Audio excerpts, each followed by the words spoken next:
আমার ইলেকশনের জন্য আমার বৈধতা আমি ফিরে পেয়েছি। এখানে কি ষড়যন্ত্র না, এটা আমি দেশের মানুষের উপরে ছেড়ে দিচ্ছি। ওনার পরিচয়টা কি আশা করছি শিগগিরই বের হয়ে আসবে। বিসমিল্লাহির রহমানির রহিম। আসসালামু আলাইকুম। আমার নাম হুমাম কাদের চৌধুরী, চট্টগ্রাম ৭ বিএনপির ক্যান্ডিডেট। আজকে আমাদের ইলেকশন কমিশন আমার নমিনেশন বৈধ ঘোষণা দিয়েছে। আমার বিরুদ্ধে একটি কোম্পানি আপিল করেছিল যে আমার বাবা মরহুম সালাউদ্দিন কাদের চৌধুরীর একটি ঋণ, যেটা এখন পর্যন্ত পরিশোধ করা হয়নি, সেটার মধ্যে আমাকে ঋণ খেলাপি দেখানোর চেষ্টা করেছে।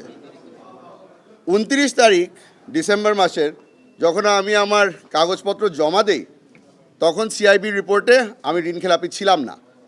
পরবর্তীতে 8 তারিখ সকালবেলা তারা বাংলাদেশ ব্যাংকে আমাকে ঋণ খেলাপি করার চেষ্টা করে এবং একটি সিআইবি রিপোর্ট বের করে যে আমি ঋণ খেলাপি। রাতের বেলা 8 তারিখে তারা অ্যাপিল দায়ের করে। এখানে কি ষড়যন্ত্র না, এটা আমি দেশের মানুষের উপরে ছেড়ে দিচ্ছি। আমার এই সিআইবি রিপোর্টের উপরে আমার স্টে অর্ডার আছে এবং আলহামদুলিল্লাহ আজকে আমাদের চিফ ইলেকশন কমিশনের পক্ষ থেকে আমার ইলেকশনের জন্য আমার বৈধতা আমি ফিরে পেয়েছি।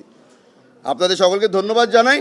আমার আইনজীবীরা এখানে আছেন, আমার পরিবার আমার সাথে আছে, তাদেরকেও আমি ধন্যবাদ জানাচ্ছি। বাংলাদেশের মধ্যে সবগুলো মানুষেরই কোনো না কোনো ধরনের রাজনৈতিক পরিচয় আছে। ওনার পরিচয়টা কি আশা করছি শিগগিরই বের হয়ে আসবে। Thank you.